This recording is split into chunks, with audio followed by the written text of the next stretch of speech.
This is the all-new WICR. We're now on Live 365 and Ustream.com. Just search WICR and like us on Facebook. Facebook.com/WICR Iona College Radio.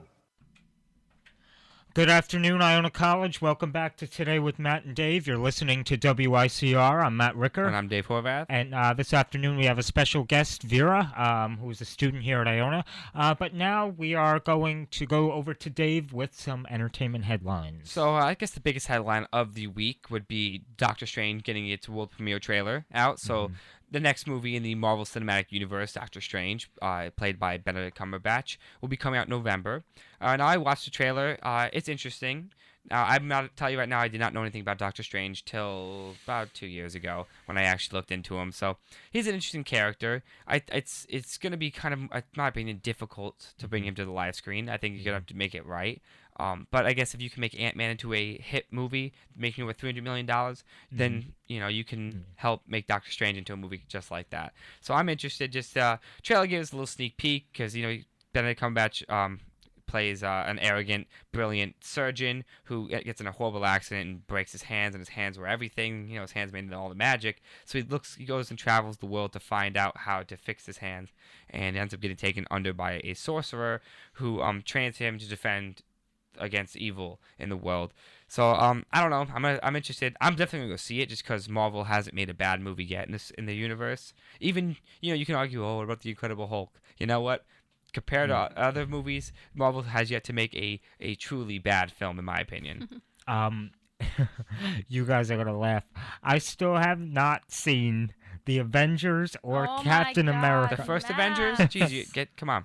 I gotta get with the times between movies and music. Hey, man, you got Civil War coming out in May. Well, less than a month. You got hopefully the best comic movie ever coming out, as they say. I'm gonna take the summer off from working and just sit there and binge watch movies and listen to music. Watch movies on the beach. Can't complain. That's not a bad little idea. So as Vera, we were talking about off air about Captain America: Civil War. I mean, I know you like the second Captain America. Yes. I like the second Captain America. It's the same directors. I'm hoping they can, bring the same kind of magic they did for the last film to this one, because they do, then this film will be fantastic. Yeah, I agree. I really, really hope that they do it justice. I hope they don't screw it up. It's one of those things. It's such a fine line between making it great and screwing up. It's you have to just figure out the best way to use screen time for people. You don't want to, kill some people and just, barely put them on the screen, and then others. I think that became an issue in Age of Ultron. I liked it, but it just didn't feel as good as the first Avengers. Obviously, the first Avengers, everyone was like, "Oh my God!" Everyone together for once.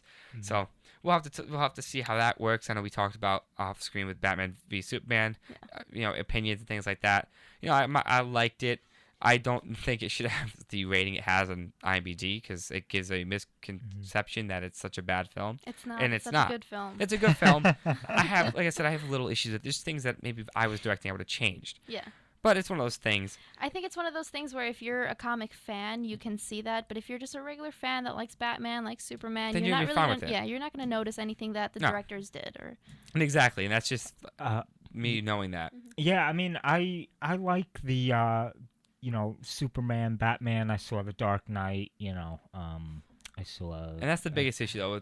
Not to cut you off, Matt, but people love to when they want to watch this, they always go, well, Christian Bale and The Dark Knight. And I have to tell them, the Dark Knight trilogy, Batman Begins, The Dark Knight, and The Dark Knight Rises by Christopher Nolan, has nothing to do with the movies that DC is releasing. Right. That's the Batman movies, but it was a complete beginning, middle, and end storyline by Christopher Nolan. I agree. I mean, it's just, I haven't seen Batman versus Superman, and I want to see it, despite the negative reviews and everything. You have to see it but to get your I own just opinion. want to see it for myself, and then talk about it on here. And it's interesting. It's funny that watching that, like, they put in so many Easter eggs and storylines. I'll tell you one thing I don't think people have talked about enough is, I personally think Gal Gadot played an awesome Wonder Woman. Thank you. I think she has the look when she's exactly what I picture when I think Wonder Woman. Like I tell you, when there's the part when she's talking with Bruce Wayne, and like she just puts her hand on his shoulder, and I'm sitting there and I'm just like, wow, if she did that to me right now, I don't even know how I respond because she's supposed to be breathtakingly beautiful, which Gail Gadot is beautiful, and then she has that ferocious side, and because you know the scene when you saw the picture. Yes. People, I'm not gonna ruin it because you gotta go see the movie. When you see the picture, that makes me like, oh my god, that's gonna lead now to her film. So now that got me more excited for future films. I wish she was in it for More. longer. Yes, 100%. And it's the same thing we talked about some of the cameos. I wish they were a little more. But I think they did a great job where this film, people might not be super excited about. Because of things that happened in this film, I am more excited now for the next film, and knowing how Justice League's coming out, and you have Cyborg and Aquaman, and you possibly a Green Lantern remake, a Flash movie. It gets me more excited because now it's like, wow, this film, was good.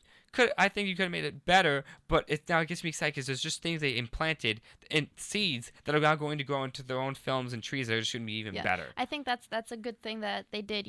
Kind of give us a little teaser of all these characters. I just wish it was like a longer tease. I mean, some of they're these, on there for like 5 minutes. Some of these are like oh my god, and it gets you so excited. It's like they took it away. They didn't just do that to me, and it's like.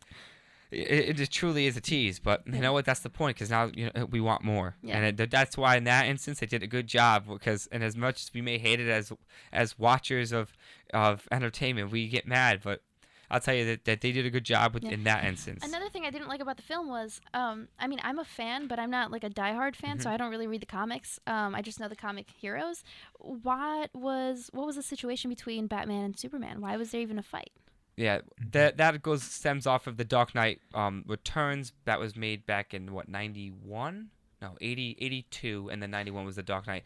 82 was a comic arc where Batman was kind of living in Gotham was a mess. Batman was old. He was kind of retired from the game. Joker had killed Dick Grayson's Robin 10 years prior to this. So Batman was really kind of just, hated the world. And Superman worked for the government. So the government pretty much would tell him, like, Superman, like, you got to take care of Batman because Batman's getting violent and he's just becoming this vigilante is becoming, like, collateral damage. So that's the idea of the fight behind it. Batman made a suit to fight against Superman. And it's just kind of like, a bunch of stupid things at the end because it's all Lex Luthor controlling it all in the end in that comic arc. It's a little different. It's go watch the movie because the movie does not follow it 100% like it does for anything. But I'm interested to see what comes next. That's what I'm excited for. Yeah. All right. Well, unfortunately, that is all the time we have for today. But we'll definitely have to continue, next week, next Thursday at 2 p.m. That's when our next show is. And believe it or not, there's only less than a handful of shows left for this semester. Very sad, But we will see you next week. Thank you, Vera, for coming on. Thank you for having me. It was great having you. And with that, I'm Matt Ricker. And I'm Dave Horvath. And thanks for listening. Have a good weekend. Adios.